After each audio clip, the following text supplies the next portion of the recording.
dimanche, c'est le dernier de l'année. Et nous pouvons nous considérer comme des privilégiés du Seigneur d'être encore là. Le Seigneur nous a gardés, nous a permis de traverser cette année avec des hauts, avec des bas, bien sûr.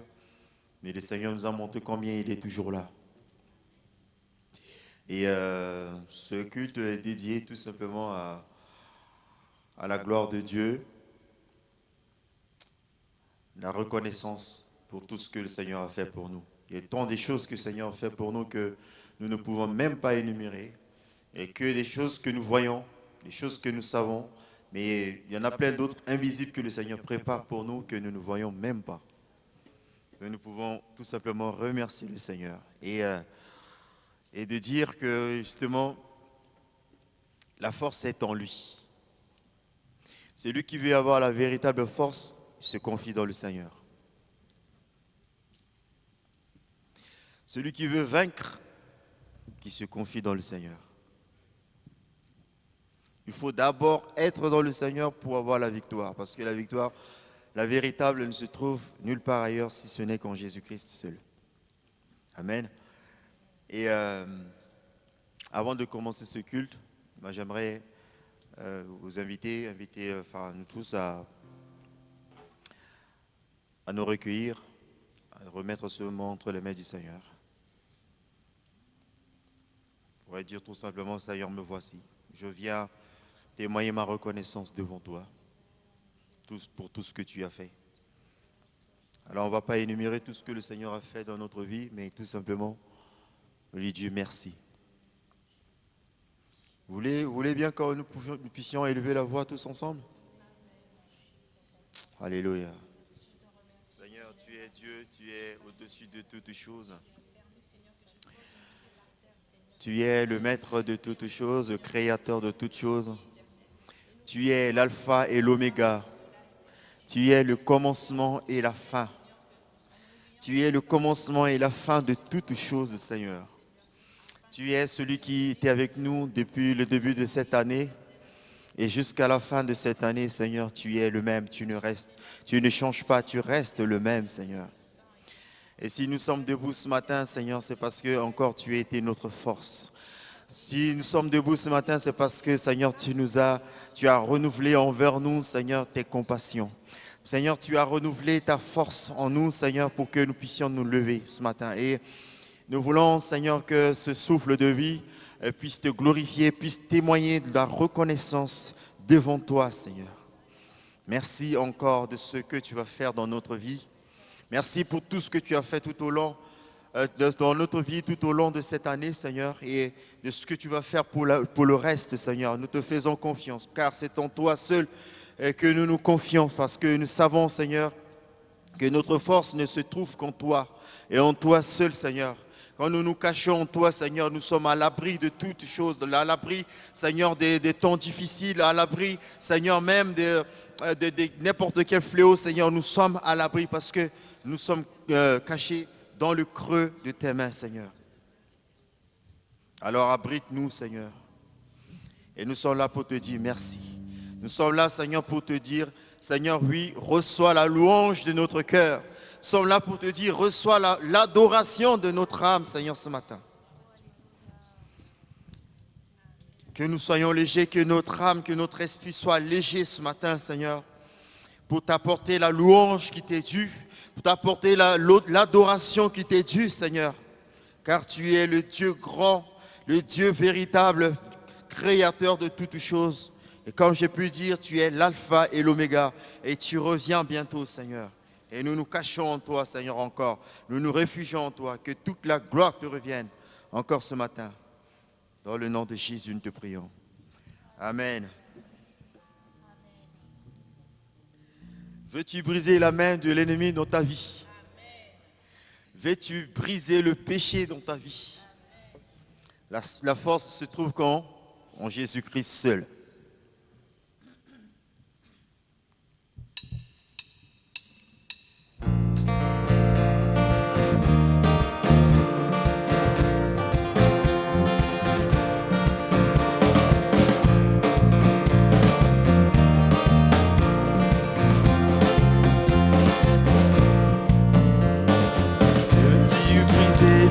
péché le pouvoir. La force est en Christ, la force est en Christ. Ce qui quand tu peux le recevoir. La force est dans le sang de Christ. Je suis fort, fort, et plus que vainqueur par le sang de Jésus. Je suis fort, fort, et plus que vainqueur par le sang de Jésus, mon sauveur.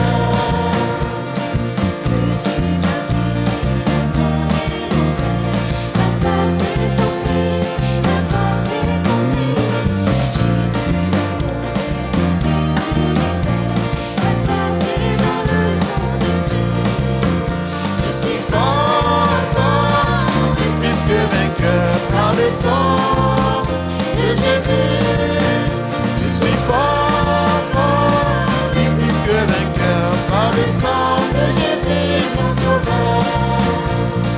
Veux-tu marcher toujours pour triomphant? La force est en Christ, la force est en Christ. Pour te garder, Jésus est trop puissant.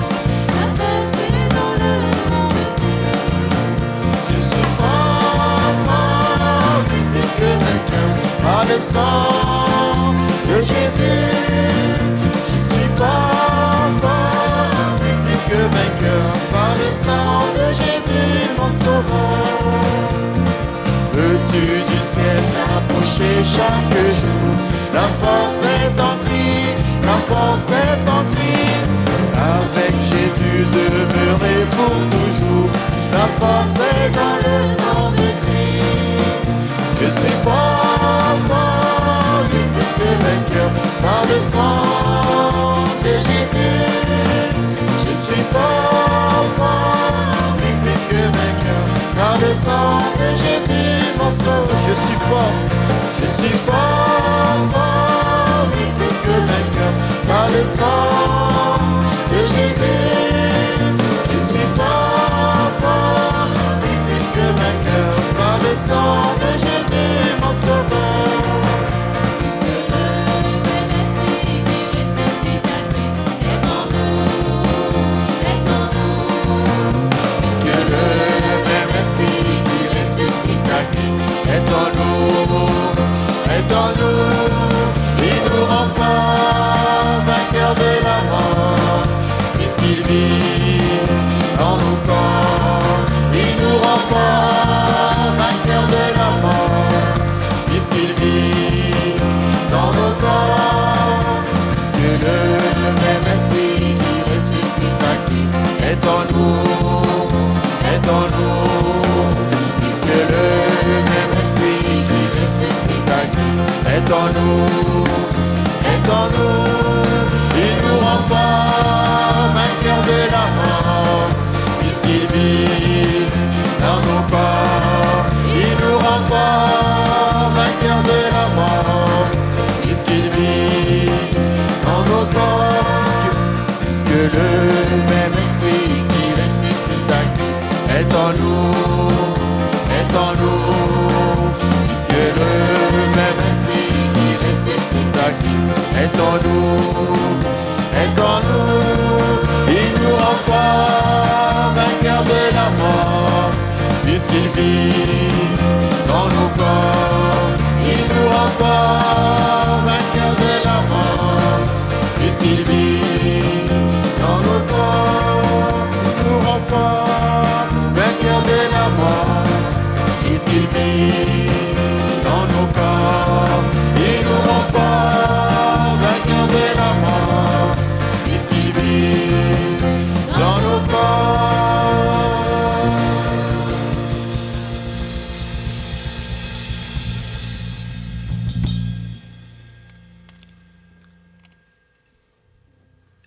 Le Seigneur est ma force, je ne chancellerai pas devant mes ennemis. Et c'est une force incomparable.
ma force incomparable.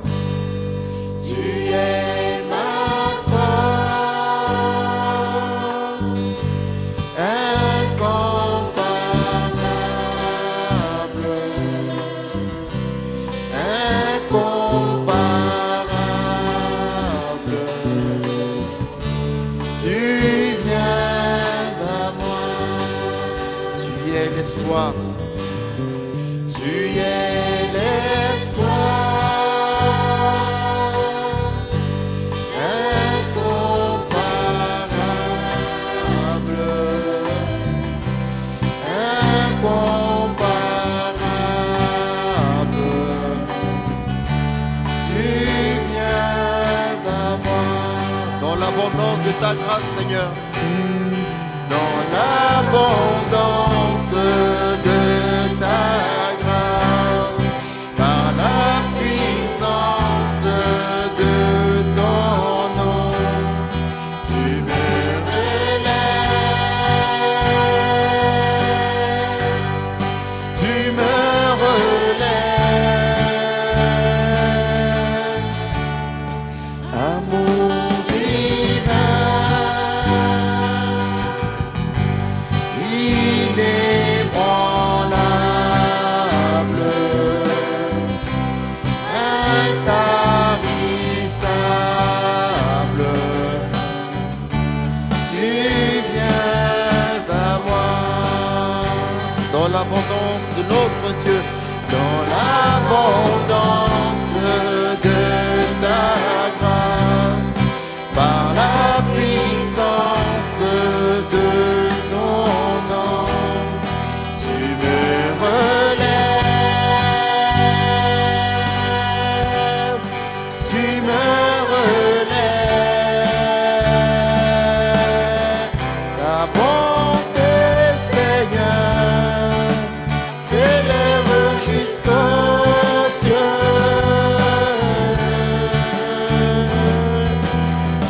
Ta fidélité atteint les nuées.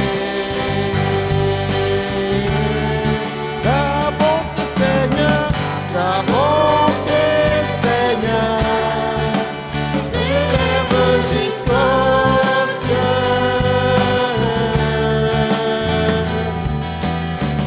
Ta fidélité atteint les nuées.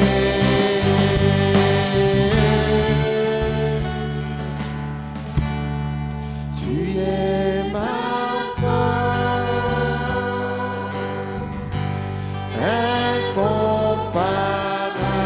incomparable,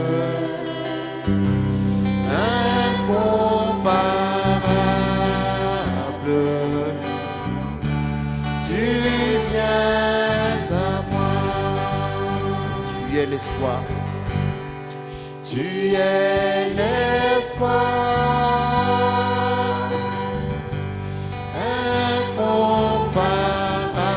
incomparable,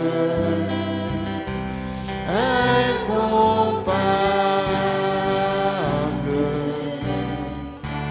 Tu viens à moi. Alléluia.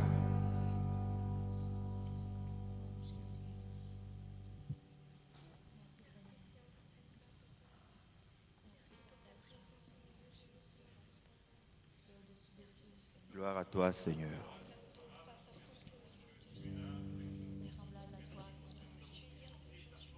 Gloire à toi, Père.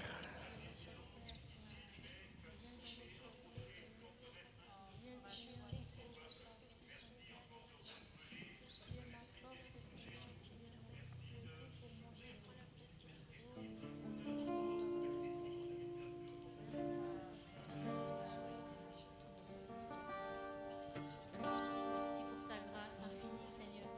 Merci pour ton amour et ta fidélité, Seigneur. Combien de fois tu n'as pas manqué, Seigneur Jésus, à répondre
Seigneur, qui vous tenez dans la maison de Dieu durant leurs heures de la nuit. Bénissons le Seigneur. Bénissez le Seigneur, vous tous serviteurs du Seigneur, qui vous tenez dans la maison de Dieu durant leurs heures de la nuit. Bénissez le Seigneur. Bénissez le Seigneur, vous tous serviteurs du Seigneur, qui vous tenez dans la maison de Dieu durant leurs heures de la nuit. Bénissons le Seigneur pour tout ce qu'il a fait. Bénissez le Seigneur, Soyez reconnaissants envers notre Dieu. serviteurs du Seigneur, Pour tout ce qu'il a fait, nous voulons le bénir. qui vous tenez Nous qui tenons dans la maison de Dieu. Alléluia. Bénissez le Seigneur, vous tous son peuple. Bénissez le Seigneur, vous toutes les nations. Alléluia. Bénissez-le de tout votre cœur. Bénissons-le de toute notre âme. Gloire à notre Dieu. Bénissez-le de tout notre esprit. Bénissez-le avec nos biens.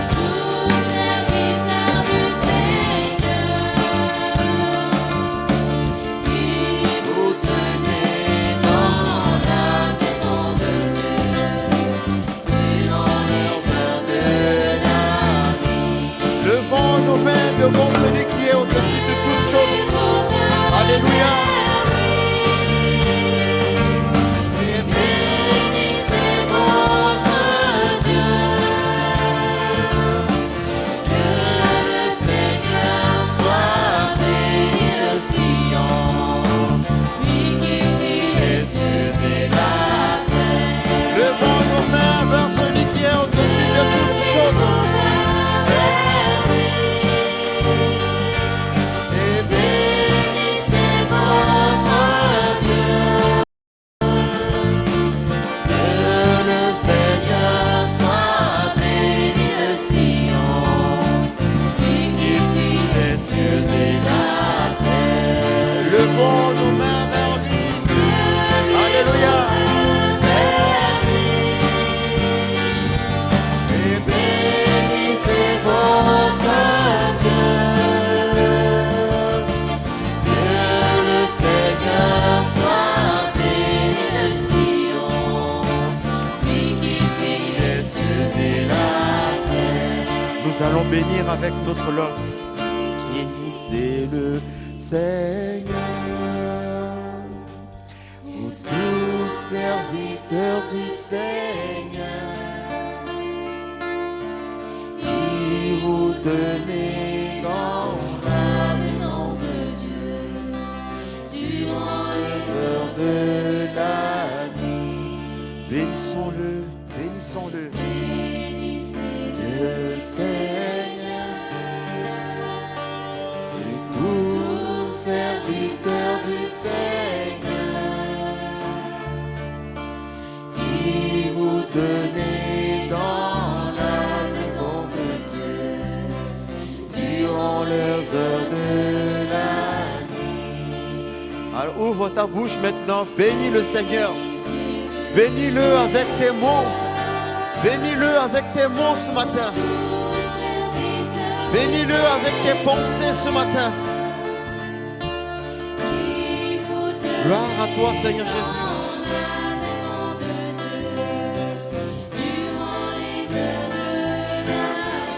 Bénissons-le ensemble.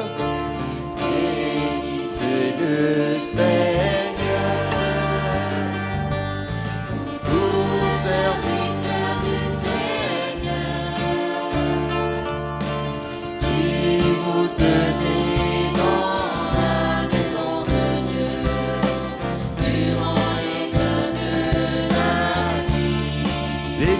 le Seigneur.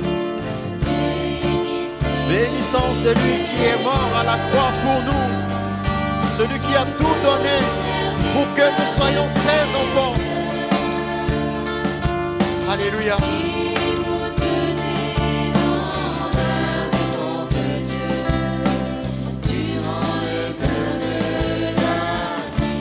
Bénissons celui qui est mort à la croix pour nous,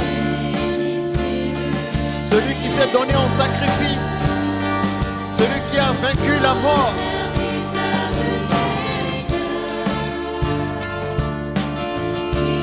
Alléluia, Seigneur. Merci, Père, pour ton amour. Merci pour ta bonté, Seigneur Jésus. Levez vos mains vers lui. Alléluia. Alléluia, Seigneur, nous levons nos mains vers toi, Seigneur. Et nous te bénissons de notre cœur, Seigneur. De tout notre cœur, de toute notre âme, Seigneur, ce matin. Reçois l'adoration, Seigneur. Reçois, Seigneur, notre louange, Seigneur, devant toi. Car nous levons nos mains vers toi, Seigneur Jésus. Nous levons nos mains vers ton trône, Seigneur, ce matin. Alléluia. Notre Dieu, que le Seigneur soit béni de Sion, lui qui fit les cieux et la terre. Levons nos mains, les mains par les mains sans tache, les mains purifiées par le sang de l'agneau. Bénissez votre Dieu.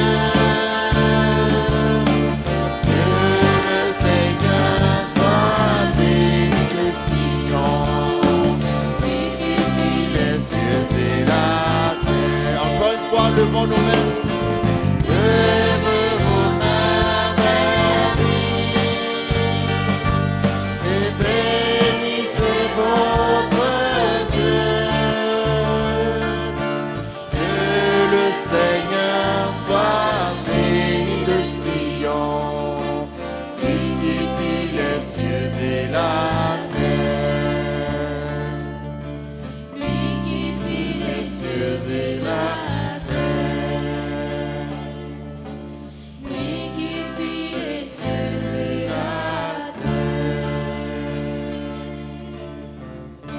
Alléluia.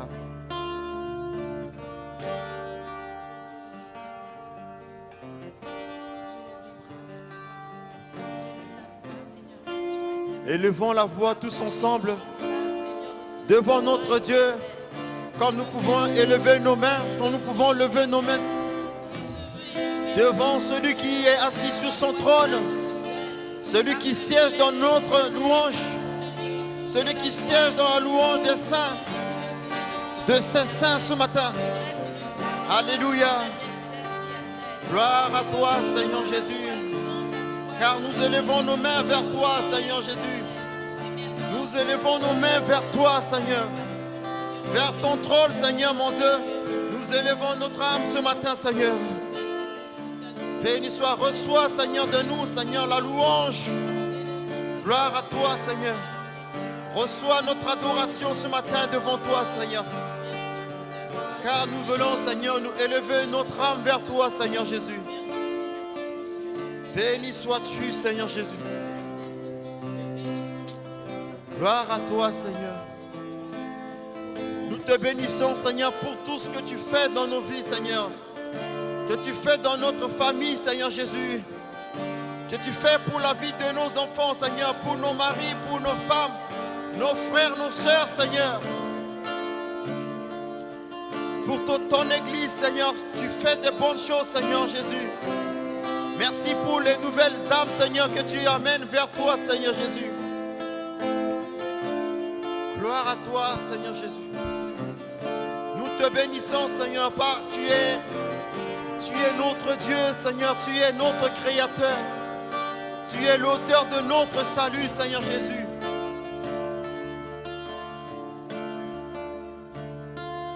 Gloire à toi, Seigneur Jésus.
Béni soit notre Dieu. Que le Seigneur soit béni de Sion. Que le Seigneur soit béni de notre vie. Gloire à toi, Seigneur Jésus.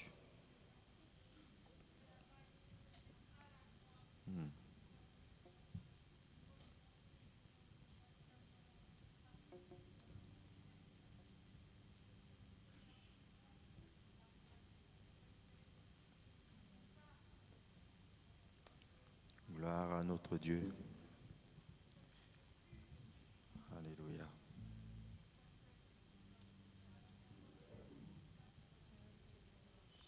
Amen. Les frères vont passer pour la scène. Et notre victoire, nous allons chanter ces chants, parce que notre victoire se trouve à la croix. C'est là le lieu de notre victoire. Le Seigneur nous a cherchés et il cherche encore tout au long de l'année. Et tout le long de notre vie, le Seigneur nous cherche parce qu'il nous connaît très bien.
Ton sang coule pour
moi.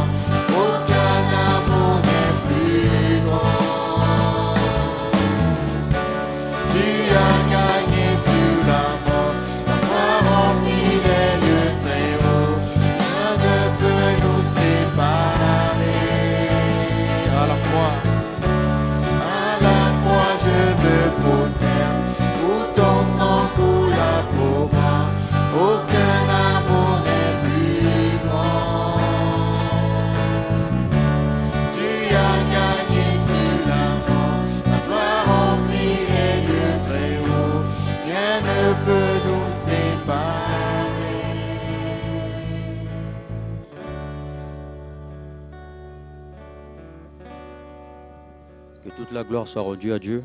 Merci pour le souffle de vie qu'il nous a donné durant toute cette année. Pour notre lecture, on va aller dans le livre de Matthieu, Matthieu 26 à partir de versets 35 à 46. Après l'avoir cloué sur la croix, les soldats se partagèrent ses vêtements en les tirant au sort. Puis ils s'assirent pour monter la garde. Ils avaient fixé au-dessus de la tête de Jésus un écriteau sur lequel était écrit, comme motif de sa condamnation, celui-ci est Jésus, le roi des Juifs. 2 brigands furent crucifiés en même temps que lui, l'un à sa droite, l'autre à sa gauche. Ceux qui passaient par là lui lançaient des insultes en secouant la tête et crièrent « Hé, toi qui démolis le temple et qui le reconstruis en 3 jours, sauve-toi toi-même, si tu es le Fils de Dieu, descends de la croix. » De même, les chefs des prêtres se moquaient de lui avec les spécialistes de la loi et les responsables du peuple en disant « Dire qu'il a sauvé les autres et qu'il est incapable de se sauver lui-même, c'est ça le roi d'Israël. Qu'il descende donc de la croix, alors nous croirons en lui. Il a mis sa confiance en Dieu. Eh bien, si Dieu trouve son plaisir en lui, qu'il le délivre, n'a-t-il pas dit « Je suis le Fils de Dieu » ? Les brigands crucifiés avec lui l'insultaient, eux aussi, de la même manière. À partir de midi et jusqu'à 3 heures de l'après-midi, le pays entier fut plongé dans l'obscurité. Vers 3 heures, Jésus s'écria d'une voix forte, « Élie, Élie, lama sabachthani » ce qui veut dire « Mon Dieu, pourquoi m'as-tu abandonné ?» Amen. Nous savons tous que Dieu, dans sa préscience, savait que l'homme allait chuter. Il savait que l'homme allait être accablé par le péché, malmené par le péché. Il lui a plu, dans sa préscience, avant même la fondation de l'univers, de prévoir un moyen, l'unique, le seul, le véritable, à savoir Jésus-Christ, par lequel tout homme sera sauvé, quelle que soit ta race, ta nationalité, ton rang social, peu importe. Une fois que tu crois en Jésus, tu es sauvé. Et nous voyons que Jésus, il est venu sur la terre par obéissance. Et nous voyons que tout au long de sa vie, il était connecté avec le Père, en sorte qu'ils étaient un. Et la Bible nous le démontre par ce passage ou par ce mot qui dit souvent, à chaque fois que Jésus était devant une situation, il disait ceci, « Mon Père, je te rends grâce, Père, je te bénis. » Et le mot « Père » nous amène à prendre conscience de cette intimité, cette relation parfaite, cette harmonie parfaite que le Père entretenait avec le Fils, vice-versa, c'est-à-dire le Fils avec le Père. Cependant, dans le texte dont nous venons de lire, précisément à partir du verset 46, il est dit ceci, « Pendant que Jésus souffrait sur la croix à cause de tes péchés et de mes péchés, il disait ceci, « Élie, Élie, lama sabachthani » qui veut dire « Mon Dieu, mon Dieu ». Au lieu de dire « Mon Père, mon Père ». Moi, ça m'a interpellé, pardon. Et si on essaie de zoomer un peu sur ce fait, on se rend compte que Jésus, à cet instant-là, n'était pas connecté avec le Père. Il y avait une distance entre les deux. Et si on pousse un peu la réflexion, on pourrait dire que le Père s'est séparé avec le Fils. Et la question que je me suis posée, mais pourquoi le Père s'est-il séparé avec le Fils? Parce qu'à l'instant T, Jésus portait sur lui le péché de l'humanité, tes péchés, mes péchés. Et comme Dieu a horreur le péché, le mal, il ne pouvait pas voir le Fils. Et la Bible dit qu'il lui a plu de rendre son Fils péché et non pécheur. Car Jésus était le substitut parfait de Dieu à ton égard et à mon égard. Et à l'instant T, le Père s'est séparé d'avec le Fils pour condamner le péché. Et alors, je ne veux pas aller loin, je ne veux pas multiplier les paroles. Juste ce matin, je vais t'amener à prendre conscience, à réaliser le prix que Jésus a payé sur la croix, ce qui lui a dû coûter, car il a été séparé du Père pour tes péchés, pour mes péchés. Et aujourd'hui, je vais t'inviter par reconnaissance et en prenant la conscience de t'approcher de cette table, tout en disant merci à Jésus pour l'œuvre achevée de la croix. Et pour ce faire, je vais demander à mon frère Samuel de prier pour bénir les éléments des saints. Père éternel, on veut te rendre grâce pour ce moment que nous passons dans ta présence, Seigneur. Merci pour ce que tu as accompli à la croix pour nous, Seigneur. On veut te remettre ce moment de scène entre tes mains, Seigneur. Ton corps, Seigneur, qui a été brisé pour nous à la croix. Ton sang qui a coulé, Seigneur. On veut te remercier pour ce moment de Noël, Seigneur. Pas seulement pour ces moments que nous partageons avec nos familles, nos amis, mais on veut aussi reconnaître ta venue dans ce monde, Seigneur. Tu es descendu de ton trône de gloire pour venir nous sauver, Seigneur. Merci pour tout ce que tu as accompli à la croix. Merci pour l'œuvre que tu as fait pour nous dans nos vies, Seigneur. Je t'ai prié dans le nom de Jésus. Amen. Amen. Je vais inviter celles et ceux qui se sont baptisés, le baptême par immersion, à se tenir debout pour participer à la sainte nourriture. Merci.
Je veux te remercier et te rendre grâce de tes bienfaits, de ton amour pour nous, Seigneur, de ce sacrifice que nous ne méritons pas, que tu as accompli, Seigneur.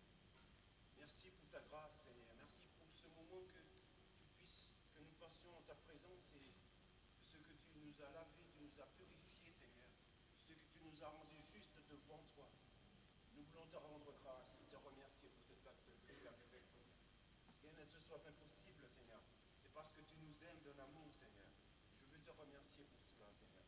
Et je veux te rendre grâce parce que tu es mon Dieu et mon Seigneur. Dans le nom de Jésus que je t'ai prié, Seigneur.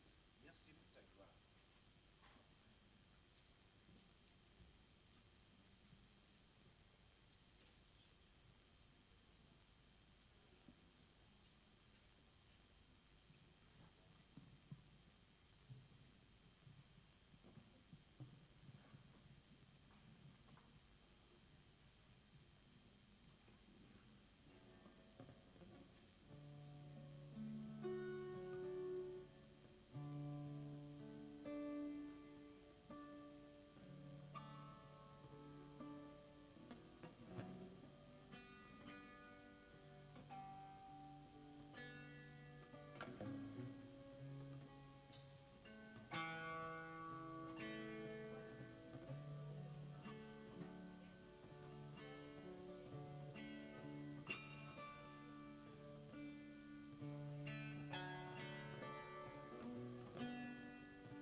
Il est celui qui t'a relevé, bien au-delà de ce que ta famille peut te relever. Il est celui qui a redonné la confiance à ton visage.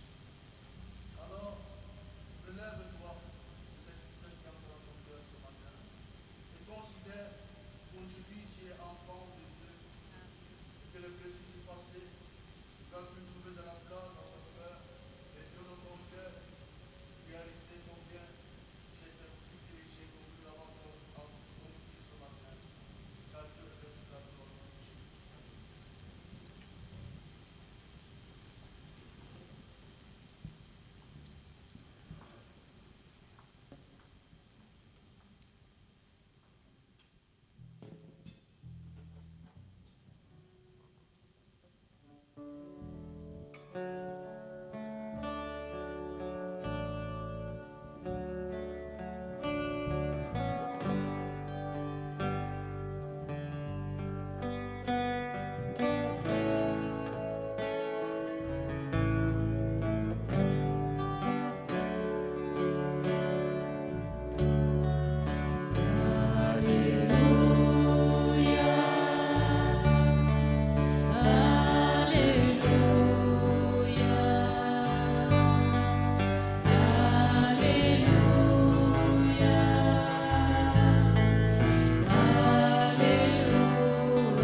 Merci Seigneur.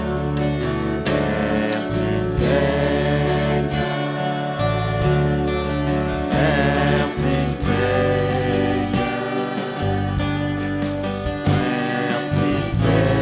Seigneur.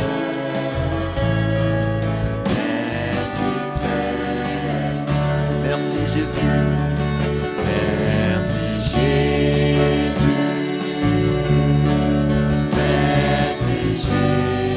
Jésus. Merci Jésus. Merci Jésus. Christ m'a sauvé. Christ m'a sauvé. Christ m'a sauvé. Christ m'a sauvé. Christ m'a sauvé. Christ m'a pardonné. Christ m'a pardonné. Christ m'a pardonné. Christ m'a pardonné. Christ m'a pardonné. Merci Seigneur Jésus. Merci Jésus. Merci Jésus. Merci Jésus.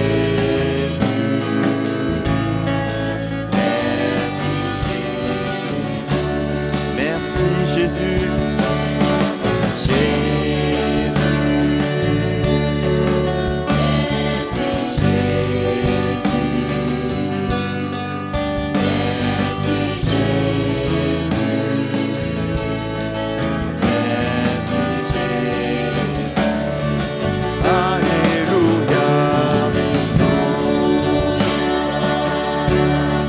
Alléluia, celui qui est mort à la croix.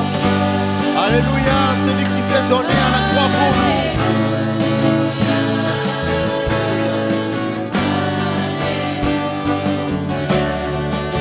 Alléluia.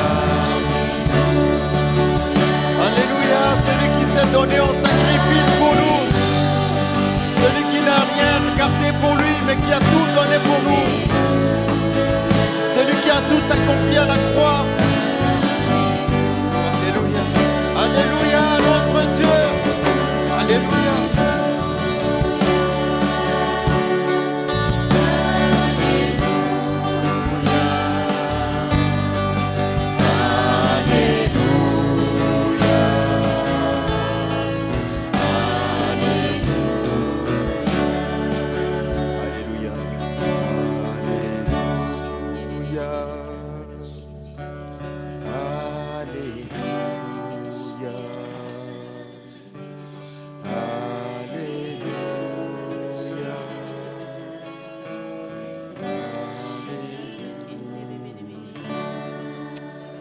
Alléluia, notre Dieu.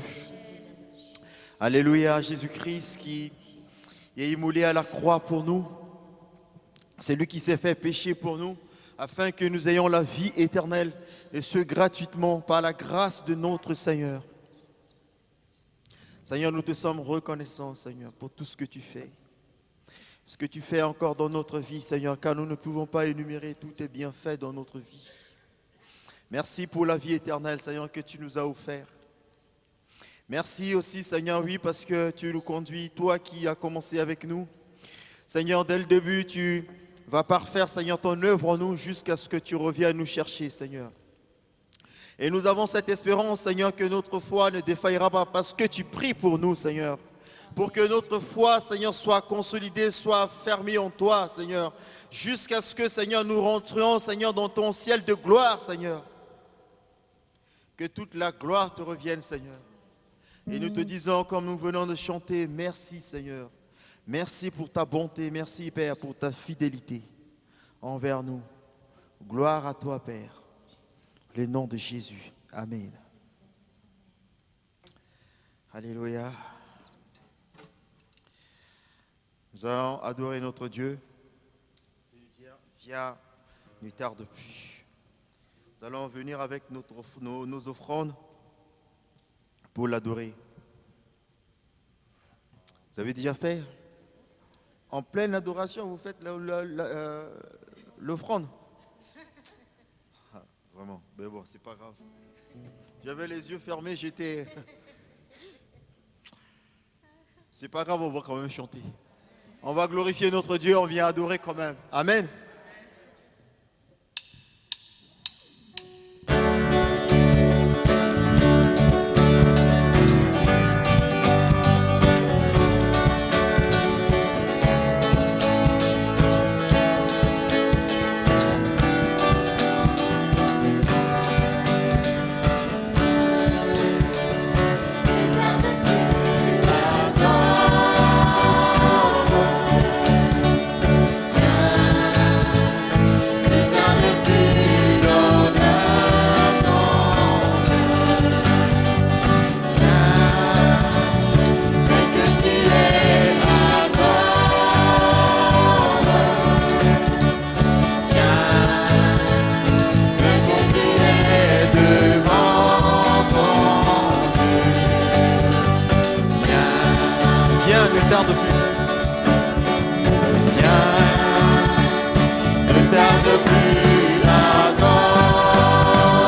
tarde plus, adore. Viens, ne tarde plus, donne ton cœur. Viens, tel que tu es, adore. Viens, tel que tu es devant ton Dieu. Viens. Amen. Gloire à notre Dieu. Je vais inviter le frère Fabrice à prier pour la parole qui va nous être apportée. Merci.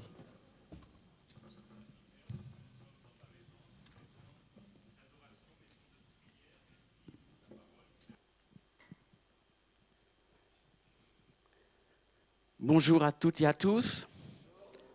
Vous allez bien? Amen. Que la gloire en soit rendue au Seigneur. Amen.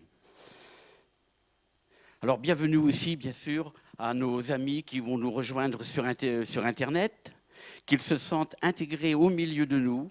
Nous sommes heureux de pouvoir partager la parole aussi au travers de ce moyen que le Seigneur nous a permis d'avoir. Amen.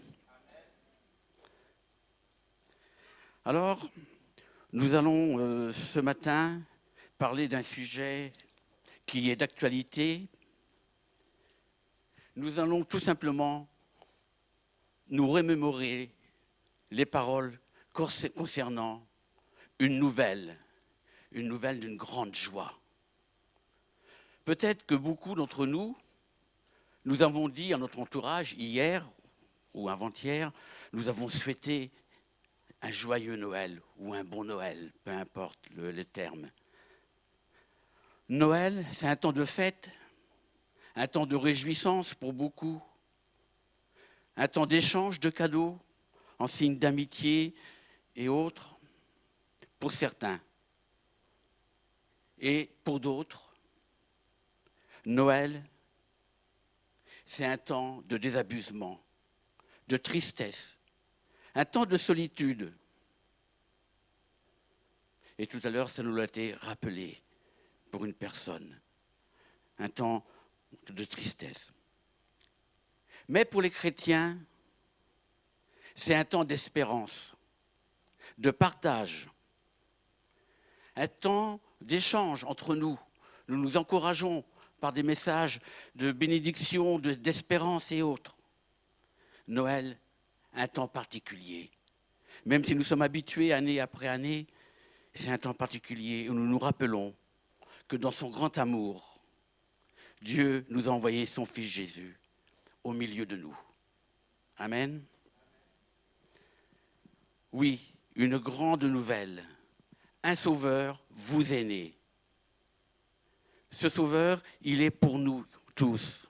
Il est pour l'humanité entière. Nous allons lire ensemble dans l'évangile de Luc, au chapitre 2, versets 8 à 15. Et pendant qu'on cherche ce passage, je voudrais dire ma reconnaissance à tout l'auditoire ici présent pour le port du masque. Et le masque bien mis sur les visages. Parce que c'est vrai qu'actuellement, dans notre département, nous sommes revenus sur une position où nous devons avoir le masque, même à l'extérieur. Alors, dans un lieu clos, il est important de le garder. Et merci Seigneur, parce que nous, enfants de Dieu, nous respectons ces choses, même si elles ne sont pas faciles à vivre. Mais nous voulons témoigner que nous sommes à l'écoute de nos frères et sœurs qui nous entourent et que nous voulons les protéger. Amen. Luc 2, versets 8 à 15. Il y avait dans cette même contrée de Bethléem des bergers qui passaient dans les champs les veilles de la nuit pour garder leurs troupeaux. Et voici, un ange du Seigneur leur apparut, et la gloire du Seigneur resplendit autour d'eux. Ils furent saisis d'une grande frayeur. Mais l'ange leur dit, « Ne craignez rien. »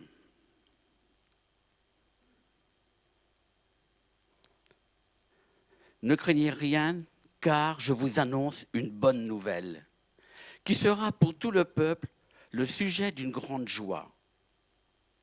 C'est aujourd'hui, dans la ville de David, il vous est né un sauveur qui est le Christ, le Seigneur. Et voici à quel signe vous le connaîtrez. Vous trouverez un enfant emmailloté et couché dans une crèche. Et soudain, il se joignit à l'ange une multitude de l'armée céleste, louant Dieu et disant « Gloire à Dieu dans les cieux et paix sur la terre parmi les hommes qui l'agréent. » Lorsque les anges les eurent quittés pour retourner au ciel, les bergers se dirent les uns aux autres « Allons jusqu'à Bethléem et voyons ce qui est arrivé, ce que le Seigneur nous a fait connaître. » Oui, allons jusqu'à Bethléem et voyons ce qui est arrivé. Nous ici, on ne va pas aller à Bethléem, mais on va parcourir la parole de Dieu pour savoir ce qui est arrivé et qui se renouvelle pour nous chaque jour. Amen. Donc cette heureuse nouvelle, que sera pour tout le peuple un très grand sujet de joie. Alors je me suis dit déjà cette première pensée, cette première réflexion, une bonne nouvelle. Donc, c'est qu'il peut y arriver qu'il y a des mauvaises nouvelles. Et nous pourrions dire qu'il y a peut-être plus de mauvaises nouvelles que de bonnes nouvelles dans le monde qui nous entoure. Mais merci Seigneur, je me suis dit qu'une bonne nouvelle peut faire disparaître les mauvaises. Une seule bonne nouvelle peut changer toute une vie entière.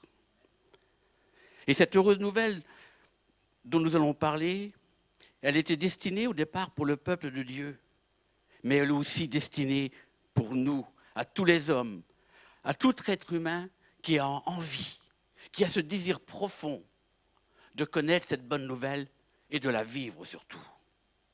Cette volonté, bonne nouvelle, cette volonté de devenir enfant de Dieu.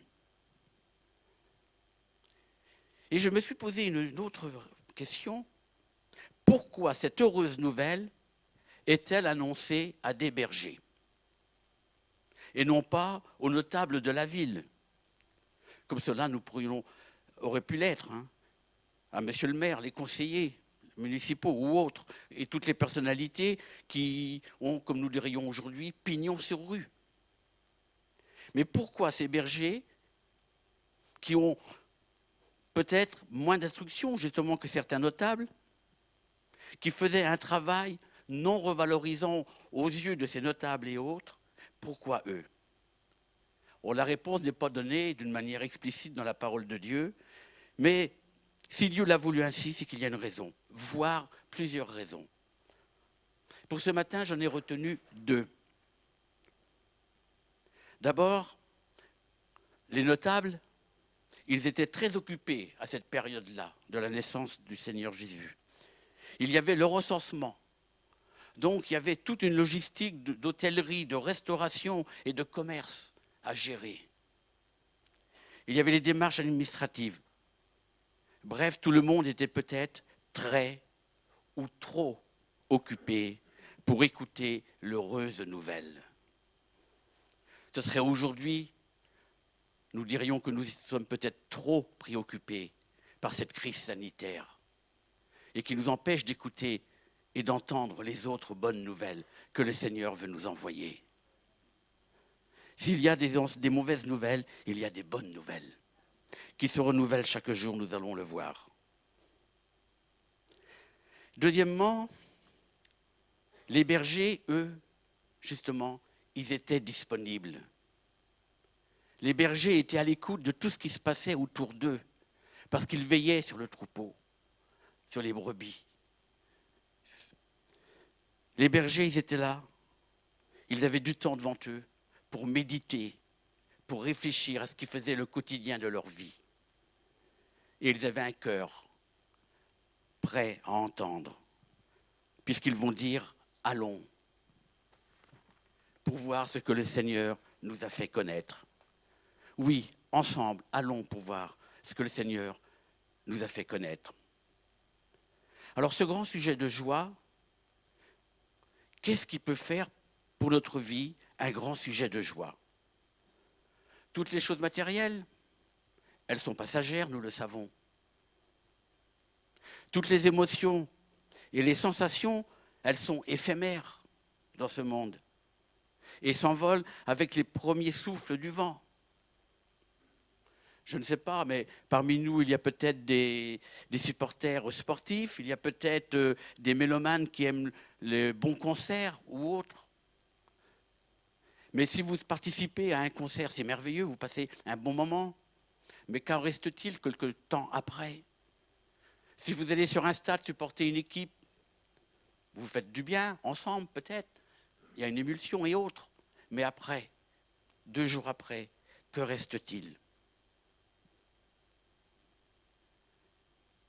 Un grand sujet de joie ne peut être que quelque chose qui est fort, quelque chose qui va être constant, quelque chose qui va se renouveler chaque matin, comme nous l'avons entendu tout à l'heure. Pareillement, pour cette joie que Dieu nous donne, elle va se renouveler. Une chose que l'on n'a pas peur de perdre pendant notre sommeil, car on sait qu'elle sera encore là. Si nous veillons, si nous sommes prudents, si nous veillons sur nos pas. Un grand sujet de joie est quelque chose que l'on attend avec détermination et qui arrive. Quelque chose que l'on attend avec espérance, qui va transformer notre vie. J'ai pris pour illustrer ce passage cette dame qui était atteinte d'une perte de sang et qui va se dire en elle-même, si seulement je pouvais toucher son vêtement, je serais guéri. Amen. Si seulement. Il n'y a pas grand-chose. Mais dans ces 2 mots, il y a toute l'espérance de cette femme qui attend la guérison. Ou encore le centenier romain qui intervient pour son serviteur qui est malade. Et qui va dire à Jésus, oh, je ne suis pas digne, moi. Je ne suis pas digne de te recevoir, ni que tu rentres dans ma maison. Mais dis seulement un mot. Dis seulement un mot. Et c'est là aussi une preuve de foi. Une foi qui est en action. On confesse que le Seigneur, il peut faire. C'est là cette grande joie. D'avoir, c'est vrai que c'est une grande joie, d'avoir une guérison pour soi personnellement, mais aussi pour l'un des nôtres, pour ceux qui nous entourent de notre famille, comme ce centenier envers son serviteur. Et Jésus, il est venu pour nous apporter cette joie matérielle aussi. Il ne l'a pas délaissée. Cette joie qui est un soutien au quotidien. Et je dirais ceci, Jésus, dans sa toute-puissance, ne méprise pas les petites choses. Il a changé l'eau en vin pour que la noce soit belle, si vous me permettez cette expression. Et quand il a vu aussi toute cette foule qui le suivait, il a multiplié les pains. Il a donné assistance à cette foule. Et le ministère de Jésus, Ésaïe nous en parle dans le chapitre 53. Je vais prendre simplement 2 versets dans un premier temps. Au verset 4, Ésaïe 53, verset 4, il est dit « Ce sont nos souffrances qu'il a portées. C'est de nos douleurs qu'il s'est chargé et nous l'avons considéré comme puni, frappé de Dieu et humilié. Mais il a été blessé pour nos péchés, brisé pour nos iniquités. Le châtiment qui nous donne la paix est tombé sur lui. » Oui, ce sont nos souffrances qu'il a portées. C'est nos douleurs qu'il s'est chargé. Et tout ceci pour nous en libérer, nous, pour nous rendre libres.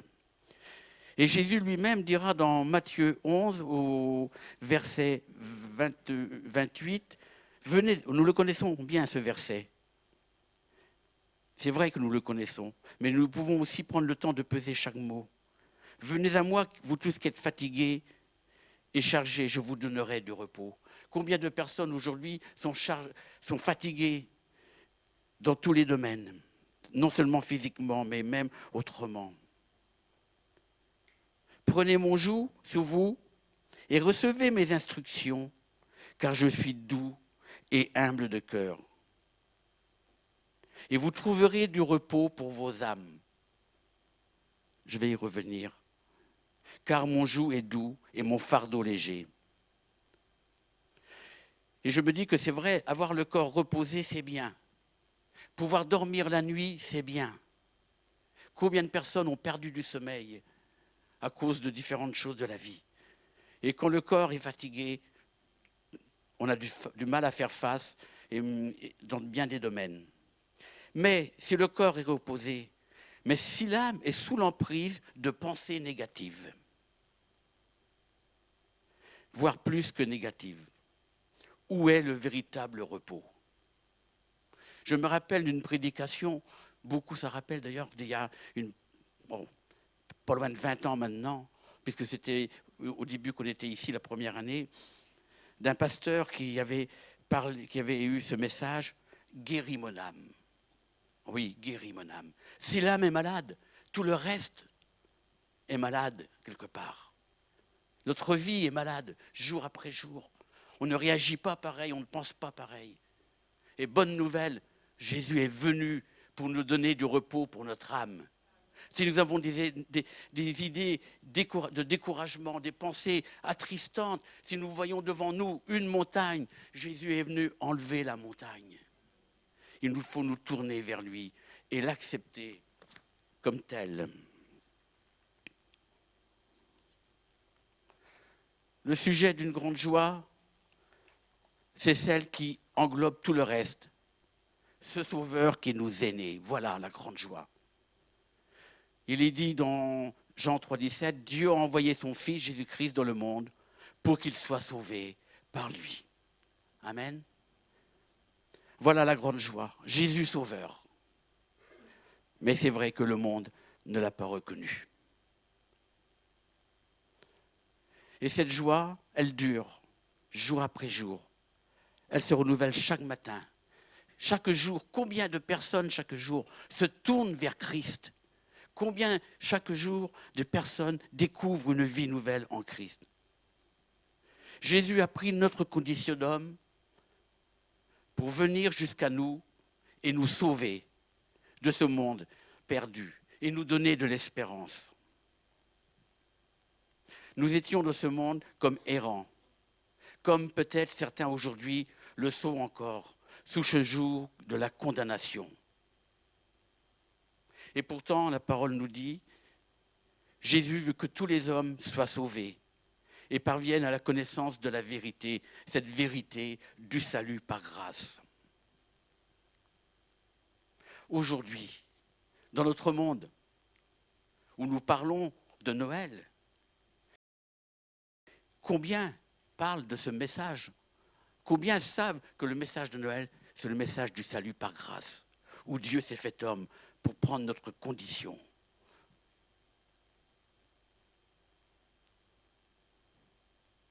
Aujourd'hui, c'est vrai, un sauveur nous est né.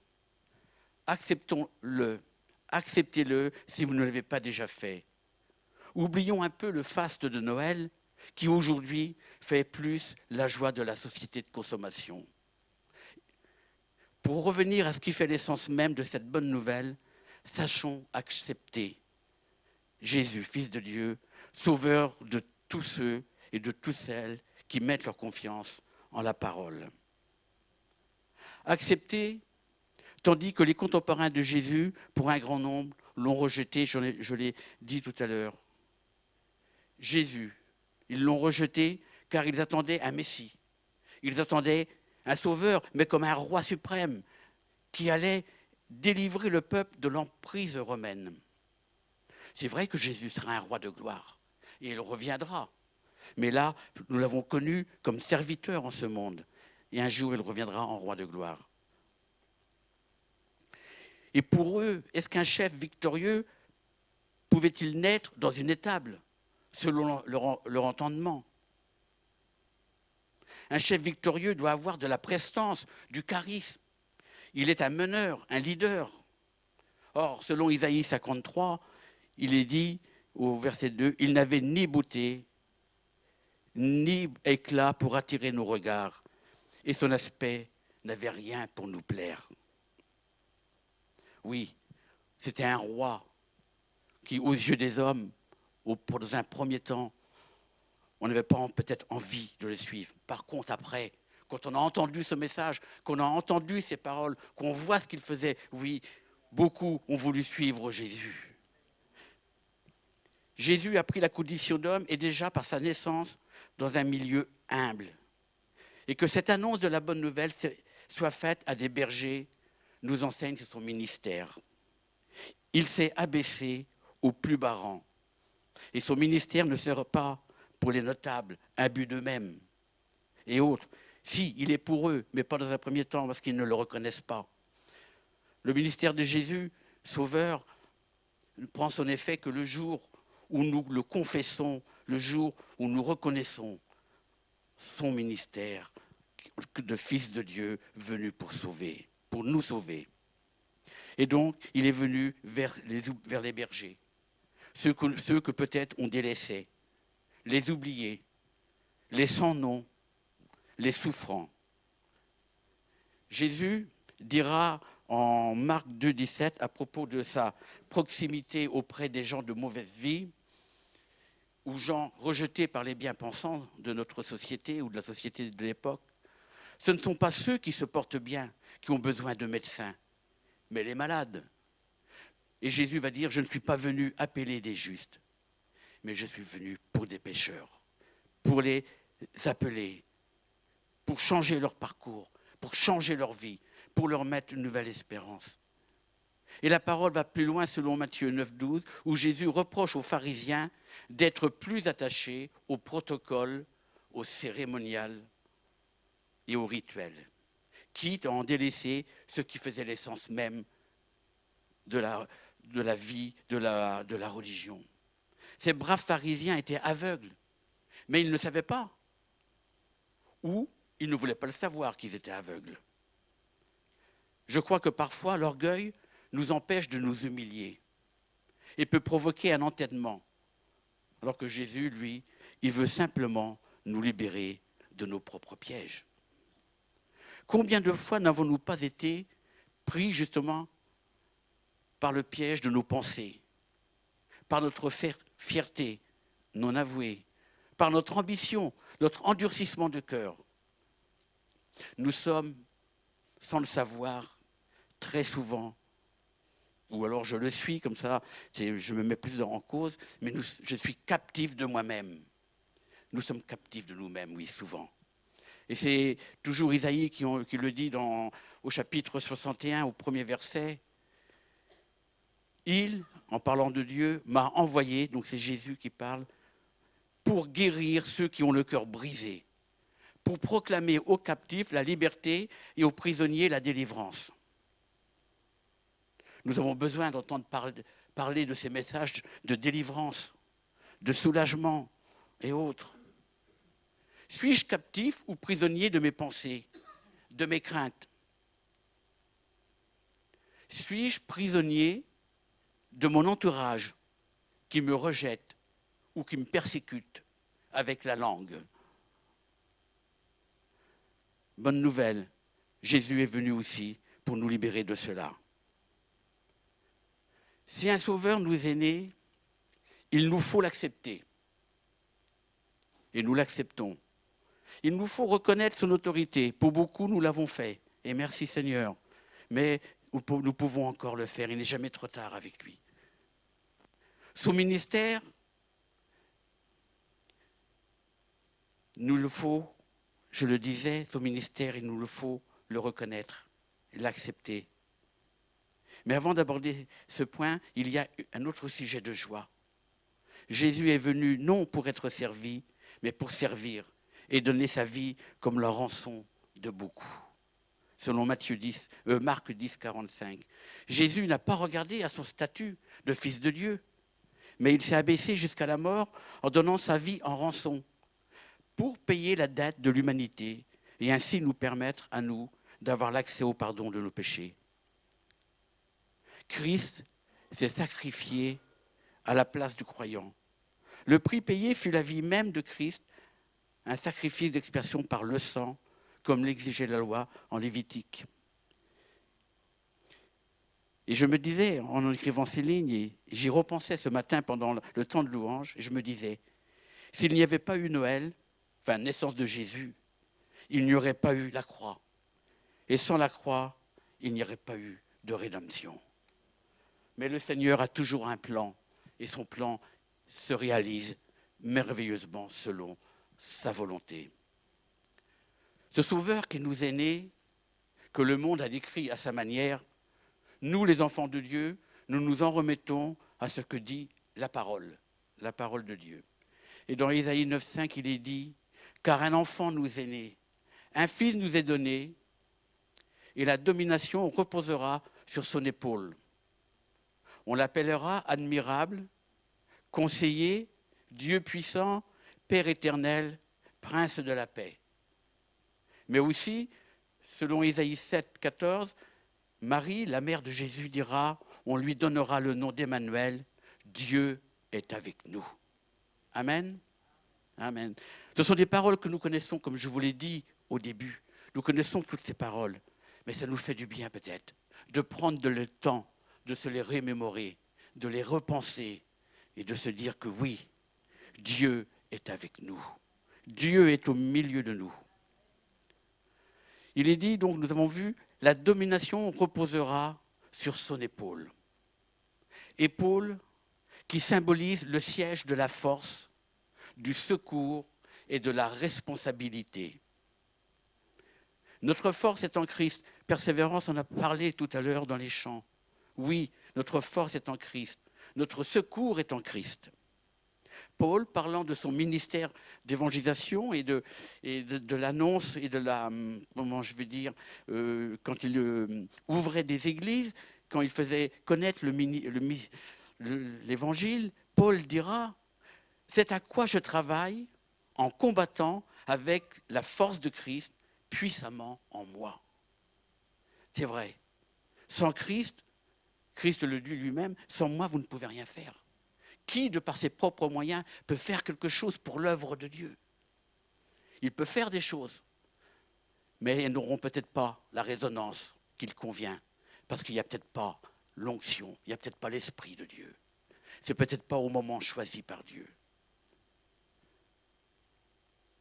Et donc, oui, nous travaillons avec la puissance du Saint-Esprit. Il est dit de Jésus aussi, admirable conseiller. Est-il nécessaire de le redire? Je l'ai déjà dit, tout l'enseignement de Jésus dans la parole qu'il nous a laissée, dans sa façon d'aller vers les plus délaissés et autres, venant au secours de la faiblesse des personnes, qui a été sincère et qui s'adressait à lui. Bref, toute la vie et l'enseignement de Jésus sont une richesse de conseils pour nous aujourd'hui. Il est notre conseiller. Si nous avons un souci, si nous avons un problème, une difficulté, nous pouvons la remettre au Seigneur, lui demander sa lumière, lui demander la réponse à nos problèmes. Et puis, le dernier point, quelque part, prince de paix. On appellera Jésus le prince de la paix. Toute personne choisissant Christ comme conseiller, comme sauveur et Seigneur, vivra dans une paix intérieure. La paix de Dieu, nous dit Philippiens 4, la paix de Dieu qui surpasse toute intelligence, gardera vos cœurs et vos pensées en Jésus-Christ. Jésus lui-même le dit, je vous donne ma paix, je vous laisse ma paix. Une paix que le monde ne peut pas donner. Et quand nous regardons les actualités actuellement, il est vrai, on fait beaucoup de choses pour la paix, mais pour faire une certaine forme de paix, on est prêt à faire la guerre. Pour le Seigneur, non. Le Seigneur, lui, quand il nous donne sa paix, il nous donne une paix intérieure. Une paix qui est réconfortante. Combien en ont fait l'expérience quand ils sont venus au Seigneur pour les premières fois? Ils se sont sentis libérés d'un fardeau. Ils se sont sentis légers. Ils vivaient des choses intérieures qu'il n'y avait pas de mots pour les exprimer. Il n'y avait pas de mots parce que c'était l'œuvre de Dieu et non l'œuvre des hommes. Et il est dit aussi, Jésus dit, repentez-vous et croyez à la bonne nouvelle. Alors Jésus ne nous condamne pas. Parce que peut-être que certains se sentent condamnés. Et certains se disent, c'est pas pour moi, je suis descendu trop bas, j'ai trop souffert, je me suis trop éloigné ou autre. Non, Jésus ne condamne pas. Il dira à cette femme prise en flagrant délit d'adultère, je ne te condamne pas non plus. Mais il ne va pas en s'en tenir là. Il va continuer un petit peu avec elle, quelque part, il va lui dire, il l'invite à changer de vie. Il l'invite à faire profession d'une vie nouvelle, transformée, remplie de cette paix intérieure que lui seul, prince de la paix, peut donner. Et il va lui dire, va et ne pêche plus. Il va lui dire en quelque sorte, abandonne ta vie passée. J'ai mis ma paix sur toi. Viens à une vie paisible, remplie de ma grâce, et reste auprès de moi. Jésus Sauveur est venu chercher les perdus, les condamnés de ce monde, les condamnés par le péché, pour les ramener dans son repos, dans sa paix. Jésus aussi, consolateur, veut nous donner cette paix. Et donc, cette dernière bonne nouvelle pour ce matin, il y a plus de joie dans le ciel pour un seul pécheur qui se répand et vient à Jésus que pour les 99 qui n'ont pas besoin de repentance. C'est dans Luc 15 au verset 7. Oui, il y a plus de joie dans le ciel pour un seul pécheur qui se répand et vient à Jésus. Amen. Amen. C'est vrai que aujourd'hui, peut-être qu'il y a quelqu'un ici ou sur la toile, sur Internet, qui a ce désir, peut-être, de venir au Seigneur, de faire cette expérience que beaucoup nous avons fait, qu'il soit rassuré, qu'il n'hésite pas à venir vers le Seigneur et à lui dire tout ce qu'il a dans son cœur, tout ce qu'il a, et qu'il sache qu'il y aura de la joie dans le ciel, parce qu'il est venu au salut. Pour conclure, je vous laisse ce dernier verset. C'est Paul qui nous en parle, qui nous le dit au travers de la deuxième épître aux Corinthiens, chapitre 13, au verset 11. Il est dit ceci, « Au reste, frères, soyez dans la joie, perfectionnez-vous, consolez-vous, ayez un même sentiment, vivez en paix, et le Dieu d'amour et de paix sera avec vous. » Amen. Amen. Seigneur, tu vois ces instants que nous avons partagés ensemble. Tu vois ces paroles qui ont été dites.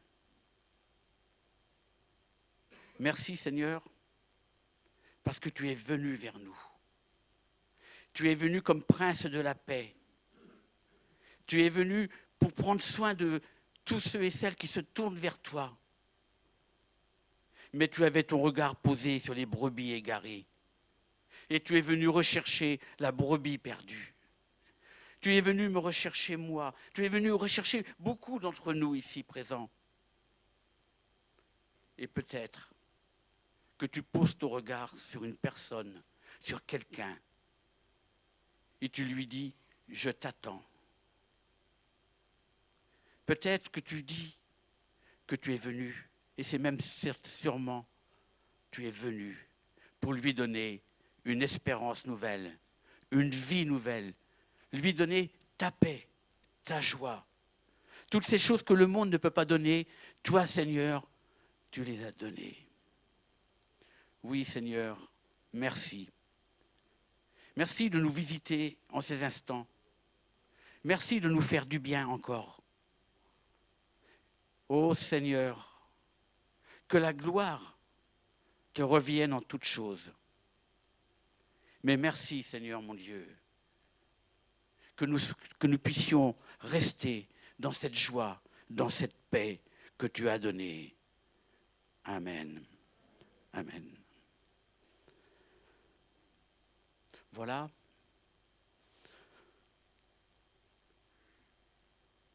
Le Seigneur est bon. Amen.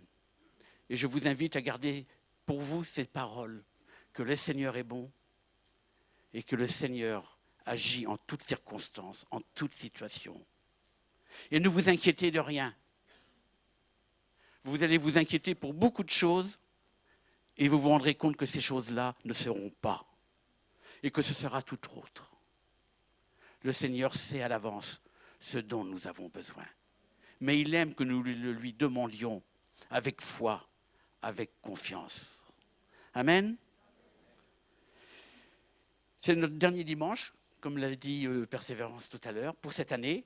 Mais l'année prochaine, il y aura encore plein de dimanches, si le Seigneur n'est pas revenu nous chercher. Plein d'instants où nous pourrons louer ensemble le Seigneur, célébrer sa gloire. Et nous avons besoin de cette communion fraternelle. Je le dis et je le redis parce que c'est vrai, nous avons été peu de temps peut-être, mais nous avons été environ 3 mois, 4 mois sans pouvoir nous rassembler. Et c'est une joie de pouvoir nous retrouver. Amen. Et on prie pour pouvoir garder cette joie encore tout le temps, malgré toutes ces choses que nous voyons autour de nous, avec cette crise sanitaire. Et nous savons que malheureusement, ce n'est pas dans ces jours prochains qu'elle va terminer, mais nous savons que Dieu veille. Et nous savons que le Seigneur maîtrise toutes choses. Et que toutes choses concourent au bien de ceux qu'il aime. Amen. Donc avant de nous séparer, donc je voudrais simplement dire que mardi prochain, nous nous retrouverons à 19h30 pour la réunion de prière. Et il est prévu un temps de prière, de louange et de reconnaissance le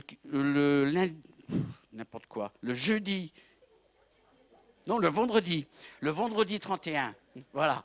Ça y est, quand je n'ai pas le plein sous les yeux, le vendredi 31 au soir, il y aurait un temps de louange et d'action de grâce pour l'année qui se termine. Et ce serait sous la conduite du groupe Louange. Alors, l'horaire et toute autre chose vont nous être communiqués dans la semaine par WhatsApp et autres, selon le message que j'ai reçu d'Hervé. Dimanche prochain, donc à 10h, nous aurons notre culte. Hervé sera là aussi. Il est simplement pour quelques jours, il avait pris quelques jours pour ce week-end. Voilà. Je vous souhaite donc à chacun et à chacune un bon Noël, non pas dans le sens du monde que le monde le dit, mais dans ce sens qu'un bon Noël, un joyeux Noël, dans ce sens où le Seigneur puisse vous apporter ce que votre cœur désire le plus, sachant que vous le demandez avec sincérité, avec honnêteté, en laissant de côté peut-être tout ce qui peut être le paraître, pour être l'être véritable devant le Seigneur. Amen. Amen. On se lève si vous voulez. On se lève ensemble. Et nous pourrions peut-être chanter ensemble ce chœur. Je te dis que si tu crois. A cappella, nous le faisons. Je te dis que si tu crois, tu verras la gloire de Dieu. Amen. Je te dis que si tu crois, tu verras la gloire de Dieu. Je te dis que si tu crois, tu verras la gloire de Dieu. Tu verras la gloire de Dieu. Tu verras la gloire de Dieu. Je te dis que si tu crois, tu verras la gloire de Dieu. On le reprend. Je te dis que si tu crois, tu verras la gloire de Dieu. Je te dis que si tu crois, tu verras la gloire de Dieu. Tu verras la gloire de Dieu. Tu verras la gloire de Dieu. Je te dis que si tu crois, tu verras la gloire de Dieu. Nous le proclamons pour l'année prochaine. Je vais demander à notre frère Wilson qui nous visite, si je ne me trompe pas, c'est bien ça le nom, de bien vouloir rendre grâce pour ce temps de culte. Et nous sommes encore heureux pour cette matinée, ce bon Dieu de bénédiction. Car nul dit personne, c'est mon Dieu, ne vient dans ta présence et rentre comme il est venu.